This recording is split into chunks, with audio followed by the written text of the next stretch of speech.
3, 2, 1. Selamat menyaksikan. I will explain the part of a computer and their functions. Number 1. Keyboard. The function of the keyboard is to enter characters such as letters, numbers, and symbols on the keyboard computer.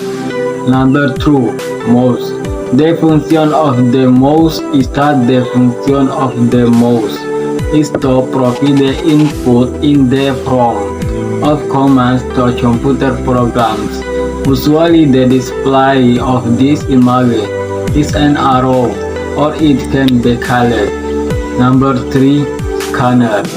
Scanner function is to scan or filter printed documents such as images, photos, or written into digital data that can be processed by computer.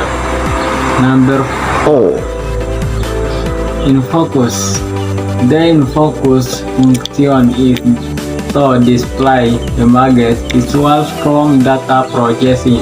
Is just that InFocus requires another object as a medium for receiving the beam of image signals that are emitted. Number 5. Printer. The printer function to produce a computer print on data or work result. The data will later be printed on paper.